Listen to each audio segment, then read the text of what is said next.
say you do live to be 100, so you're 18 right now, you got your last permanent tooth about 6 years ago, you got your first one 12 years ago.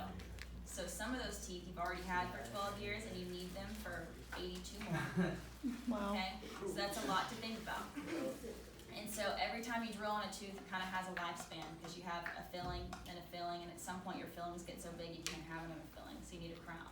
Then once you need a crown, at some point you're going to need another crown. Because everything lasts somewhere in dental around 5 to 10 years. So say you start cutting and cutting and cutting, at some point there's no tooth left. And that's when you end up, losing teeth and having to replace them. Replacing teeth is so much more expensive than keeping your normal ones, just FYI. Have you had like a patient where you're just like, oh my god, your teeth are terrible? Yeah. I deal with meth mouth on a regular basis. Oh.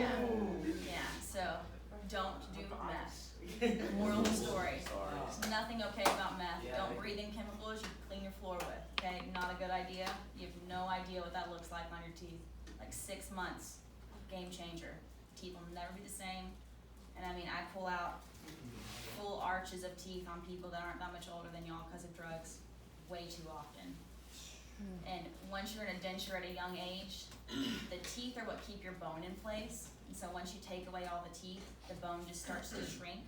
So those pictures of the old men that you used to see, they were like, when they're like, that's because of that.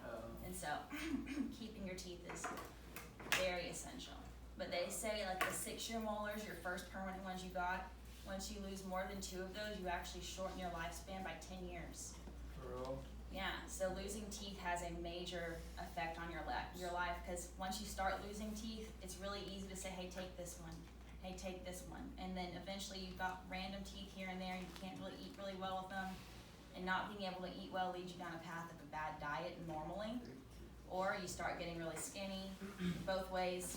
But as you get older, I've realized like from 70 on, the biggest joy most people at that age have, besides grandkids, is eating. And so you definitely want to preserve your teeth to be able to if you like talk to your grandparents, they're planning breakfast, lunch, and dinner. They're ready for the day, and tomorrow probably. And so definitely something to really consider and take care of. Yes, go ahead. Can you start as a dentist assistant? Yes. So I was going to go into that a little bit. Yeah. Dental assisting, you need no school after high school. What?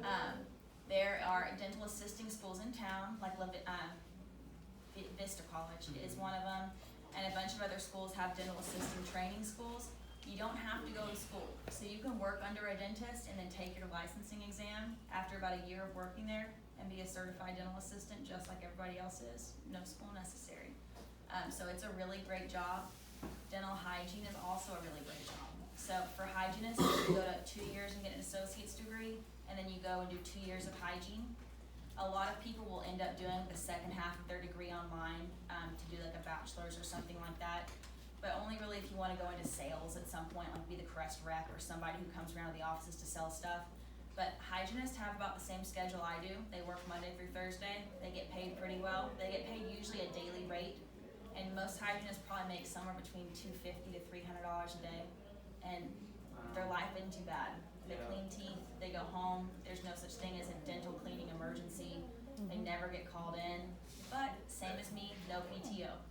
And so, you definitely have to go to work just like I do to make your money. But for the amount of education, the amount of money you spend, you do pretty good after. Dental assistants, if you're somewhere and you work your way up for a while, you can make good money as a dental assistant too if you're staying in the same office or working in certain offices like specialty offices. But my dental assistants make my world turn, and they know that. And so they're the glue in every dental office. And so if you're a service-oriented person, and really no one, besides drowning in the water, no one really knows if you're a great dental assistant. They just know if they like you. And so if you're a nice person, it's a good thing to think about. Anything else, guys? What about just life advice? Like, what have you been through since leaving Longview High School? What's a lesson learned that you could share? So, a couple things. First of all, are y'all all seniors? Yes. Okay. College is not for fun. Best thing anyone ever told me. You're not going to college to have fun. If your parents are helping you pay, you're definitely not going to have fun. But college is meant to be a stepping stone to get where you want to be. College isn't where you want to be.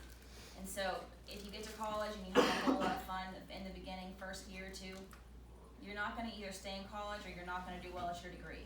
And in pretty much anything, when you're applying for jobs, they look at your first 2 years on your transcript and they want to know, like, how was this student? Did they take school seriously, or did they think this was a joke? And I had way too many friends with way too much potential who wanted to be doctors or wanted to be this, wanted to be that. In their first year of school, when I was at Kilgore, they went to UT. They had so much fun. They were making a 1.5 GPA, and that's that. They're done. Now they, nothing to say wrong about, but now they work front desk at offices instead of being the doctor at the office. And they're way smarter than front desk material. They just couldn't figure out for 1 year to take it serious, or 2 years to take it serious. So, a big piece of advice there is, when everybody else wants to have fun all the time, work towards the lifestyle you want to have. And so, put in the work up front, it pays off on the far end, for sure. Because my dad always said, the people that are having all that fun will look at you one day and say, man, I wish that was me. And when you're sitting at home and everybody else is going and doing what they're doing, you're studying and you're thinking, yeah, right, but really, it changes real quick when you're in the real world. A lot of programs, like you have to apply to get into dental school, or you have to apply to get into vet school, or, and so that first semester, couple of Fs or whatever that, you didn't realize you had to study, it will come back to haunt you, And unfortunately, we live in a world now that's at weird times in life is worried about equality. And so when you're applying to dental school, a lot of them, they have numbers that they're reaching. So they're taking 30 white people, 30 black people, 30 Hispanic people, 30 Asians. Done. So you're not competing to be the best out of 140. You're competing for the best out of 30. Right. Because there is definitely some number games that are played in the real world when it comes to what gender and what ethnicity you are. And so applying to dental school as a white man is pretty much the hardest thing you can do. It is really hard to be a white male or an Asian male trying to get into dental school. So Hispanic and Scottish. Yeah, Spanish speaking does a lot of good. Not to say they don't take good applicants from everything, but if there's a 31st applicant that's better than somebody else who's a different color, sorry. And that's life. Life is not fair at all. It's what you'll learn when you get a little bit older and your decisions kind of aren't controlled by people, but life is not fair. And so work hard for what you want, just to remember why you're working hard for it while you're doing it, because it's the choices you make, although they may seem small at times, definitely, multifold in the future. did you have any stumbles or any, roadblocks along the way, and how did you overcome that? So, yes, no, kind of. I never struggled with my grades per se, but like I said, my parents are crazy strict. So when I went to A&M, our rule was 3.8 or you come home. So that means no Bs. You can't make a B in a 3-hour class and still have a 3.8. So, yeah. So nobody's gonna set rules on y'all like that. And so, without that being said, I struggled to kind of make sure that my grades were at that point. But my sister and brother were all smart, but they're a different kind of smart. They look at this, they'll have the whole thing memorized just like that, and they're done. But when they walk out, they won't remember what that says. But I'll have to read it 3 times. When I walk out, I know it for life. Yeah. And so it's a different way of studying, but it definitely takes you longer to study my way. And so when all the classes were crunched together, first and second year dental school, I struggled. To really stay on top of everything. And my goal was to be in the top 10 people in my class, which in dental school they flip it around, and a 92 and above is an A. So that 90 to 92 is a really big jump. It's 1 question. And so you can miss 2 questions on a test or 1 question on a test, but if you miss 3, you're at a B+. And so it makes it hard. And so during that year, I kind of realized, I am good at what I do. I love general dentistry, thank goodness, but had I wanted to specialize, and at first I thought I did, that would have been a major struggle for me. But sometimes And that, my parents always wanted me to be an orthodontist because my sister was gonna be one, and so we'd be one together, and then we could work part-time at some point, and we'd both be technically one orthodontist, and we could bring in a partner, and we were like 10, and they had this plan, you know? And so I got to dental school, and I hated every class that had anything to do with orthodontics, and it was so hard for me to sit there and tell my parents, because the worst thing people can say is, oh, you're just a general dentist, because it's like, come on, like I worked really hard for that, and I love what I do, and I do a lot of good for a lot of people, but that wasn't what they wanted for me. And I agree, like now that I'm out of school, I work a whole lot harder than my sister does physically, hours, everything in between. She loves what she does, I love what I do. I would never do what she does. I don't like it at all. You couldn't pay me triple what I may make now, I wouldn't do it, I don't like it.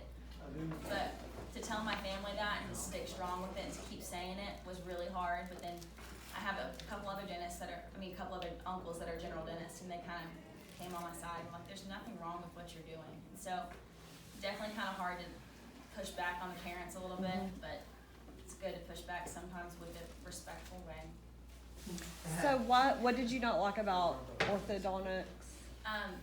They put you in a class your first year called growth and development, and somehow they're linking orthodontics to like the growth of a fetus.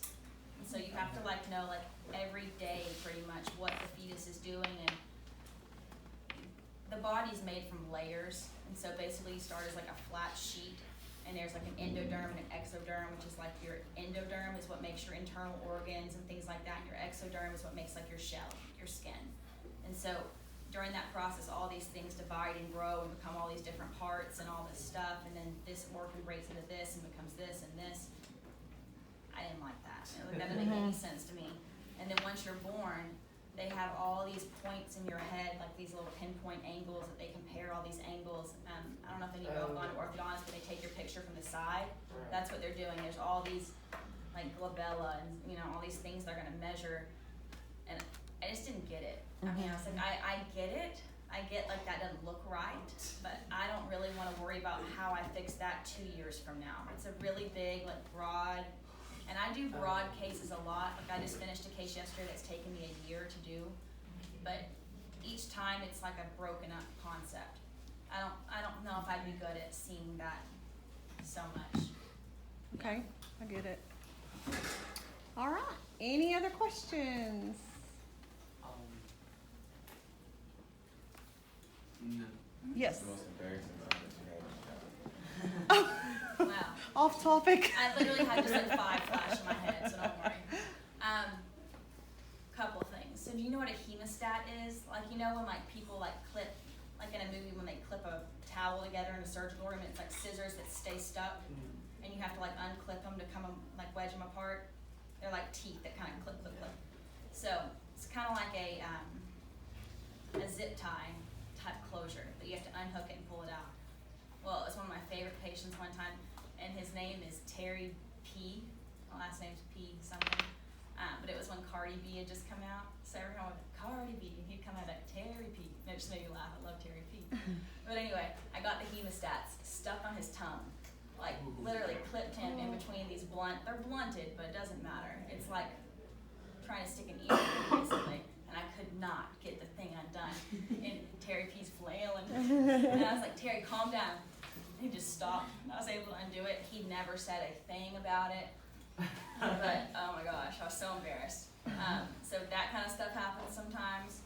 People will throw up every now and then. That's not usually my fault. That's not my favorite part of the day. And I've had random people like pee my dental chair, and you'd think that'd be like an old person, but it's not.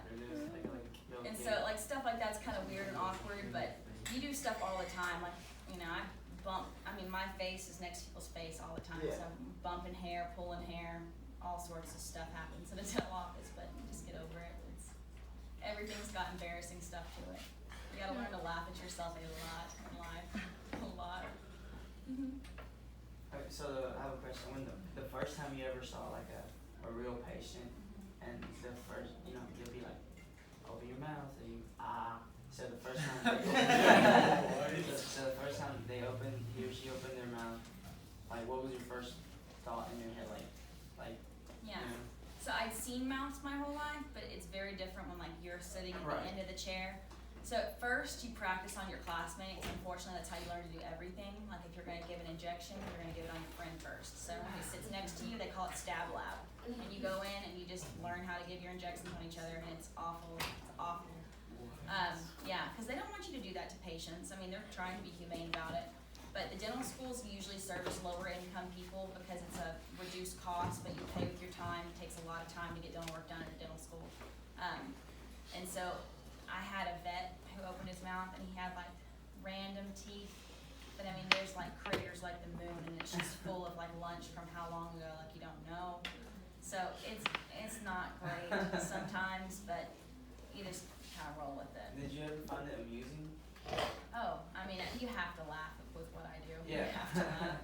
I mean, there's days that people tell me, like, I got my wisdom teeth out and then I grew another set. I'm like, oh my gosh, you're the first person in history to ever do that. You know, but I can't say that. So I'm like, oh, it's so interesting. And then I walk out and then me and my sister just dying laughing, like, but like, you know, can't say that. So there's stuff like that happens Just in all your the head, time. you just start laughing. Yeah, like I had a lady ask me if I could pluck her nose hairs. And I was like, unfortunately, I don't do that. But you know, there's an esthetician down the street, so like you try to like